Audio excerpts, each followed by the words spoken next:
Hey guys, welcome back to another episode of Let's Talk Bourbon. I'm John Coffey. James Wolverton. And we're here to talk about Blantons and maybe a Canadian Blantons. I don't know. Canadian, single barrel at least, so it's Canadian whiskey. And the whiskey rules are different up north, Norte.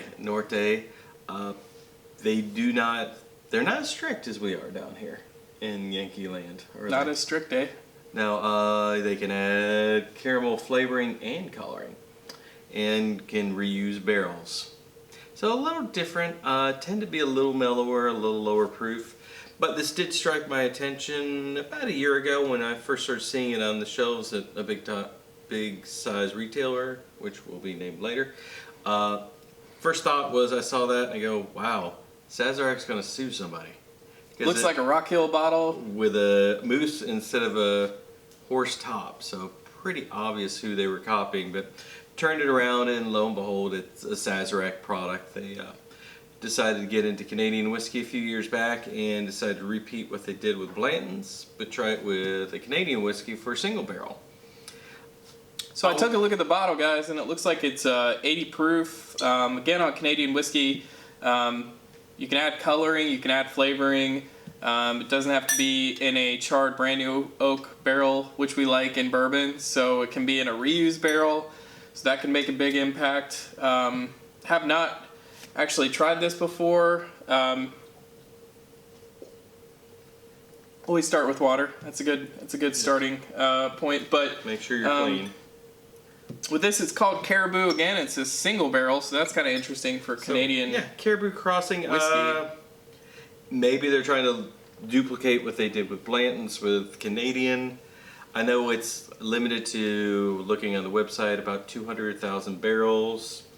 Trying to see what they can do on that. I mean, as we know, Blantons pretty much revolutionized the bourbon industry back in the day.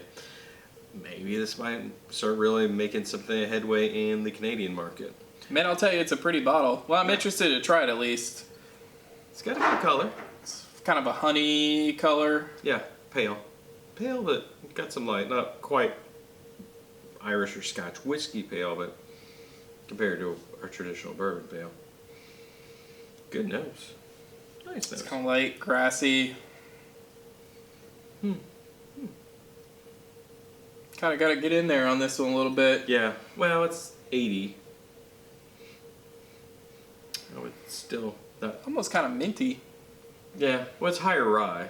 Canadians tend to be higher rye.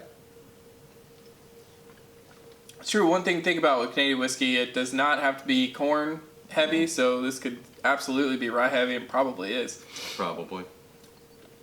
It is. Definitely get some of that spiciness, that herbal.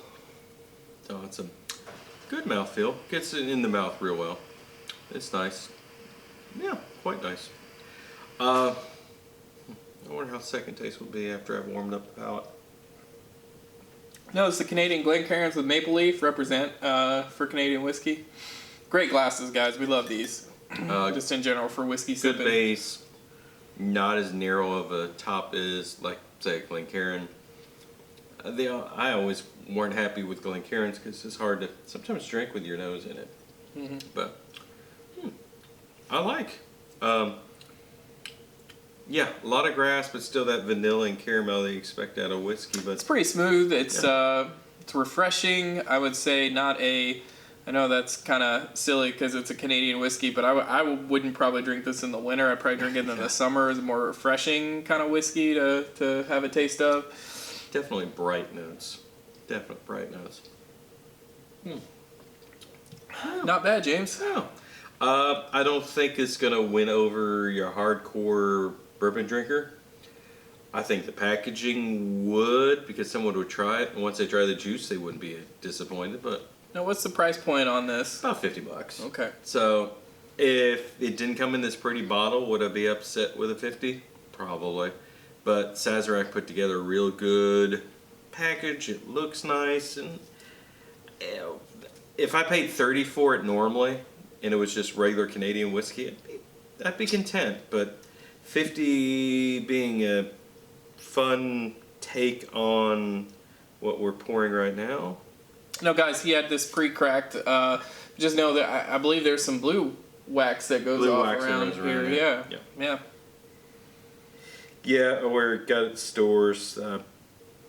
Some other people were interested in samples, so shared that so we can actually speak knowledgeable, because it's still $50. It's still an investment, so it's something to choose. So what we're going to talk about here is just compare it to original blends, but we had to do something a little special. So we got blends really hard to come by. I mean, gosh, it's like one per person here in Kentucky. I don't know where you guys live, but just to find it on the shelf is a miracle. But Kroger, our local grocery in this region, in and around the Kentucky area, and I think some adjacent states, they have Kroger, but they actually did a private barrel pick of that. So it's this private single barrel. Looks like it comes from Warehouse H, barrel 88, Rick number 24. Again, 93 proof.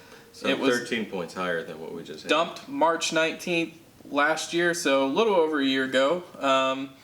These are normally between 6 and 8 years, and it's an N. Look at that little collectible up there. Unfortunately, Caribou, you think they would have, but there's no letters on letter. that. That would be kind of fun to collect. It'd be kind of fun if they had Caribou letters to collect. So anyway, Blanton's, fun story about Blanton's. Really, there was the Great Bourbon Depression of between the 1960s and 1980s. Everybody wanted to be James Bond. Everybody wanted to drink gin or vodka, and in that sense, whiskey wasn't really sexy. It was kind of like your grandpa's drink back then. And so you got to thank Bill Samuels for putting Maker's Mark on the map, bringing the wax into play, and giving, I would say, bourbon a little bit of spice at the time. There's a little bit of wax around. There's a little bit of wax around this, surely, some black wax. But there's a gentleman that worked for Sazerac back in the 1980s, and he happened to attend this is a cool story, by the way. He happened to attend a party for Kentucky Tavern, and they had a anniversary party for Kentucky Tavern, and in that anniversary party they actually had an 8-sided bottle featured. And so this gentleman said, hey man, that's a cool bottle, can I get one of those empties from you guys, being an industry to industry guy. And they said, well, sure. And so he brought it back to Sazerac and he said, man, can we put some Buffalo Trace in this? And they said, are you out of your mind? We've got a Buffalo Trace bottle, we've got the branding, got it all figured out. But I'll tell you what, you like the bottle looks cool, sure. Why don't you get with Elmer, see what you guys can come up with. Now Elmer, if you don't know, the bourbon. Elmer T. Lee, bourbon legend. They have a bourbon named after him, but emeritus, God rest his soul, Elmer T. Was one of the best master distillers out of the Sazerac Buffalo Trace Company and enterprise. And so he actually made this bourbon come to life by saying, hey, you know what, he'd been kicking around the idea of putting a single barrel out there and branding something specifically as a single barrel. And so worked with him.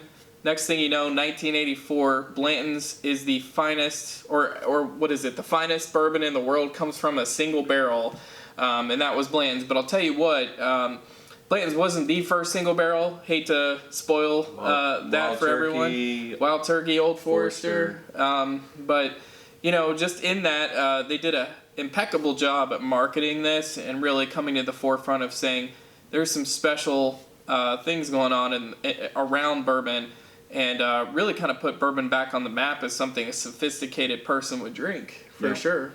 I mean, when it came out, House of Cards, I mean, you saw sophisticated people who drank bourbon.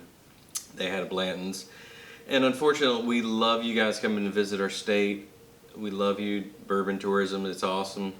But please, for those outside of Kentucky, don't expect to come and just find pallets of bourbon of Blanton's, because unfortunately we're lucky to get one bottle a piece if we're lucky. So then the tourists who are looking for 4 or 5 bottles to take home, it just tends to get kind of rough on Sometimes it's the other way around, especially for these well-known guys. We might have better luck coming to your state, honestly. So anyway, let's dive into it. Now, I will say I've had this before. On the nose, it's definitely a little bit more recognizable in the flavor profile. I mean, it's 93 proof. A little bit warmer. Hints of lemon on the end, like a nice lemon peel. Citrusy. Get some citrus for sure. It's good stuff.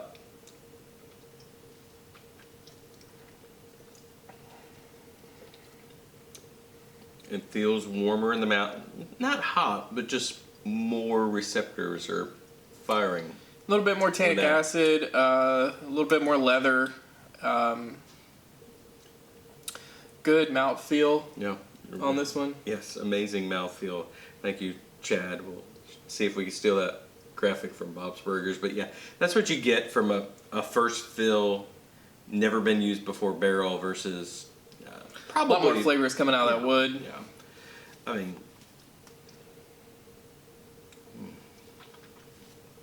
and I can always date when I knew Blantons was hard to get because it was my mother-in-law's favorite bourbon, rest her soul. When she passed about 5 years ago, you could still relatively find it. So it's been the past 5 years. It's just been that Netzo limit one per person, people lining up for it, kind of fun stuff. It's just, is it worth it?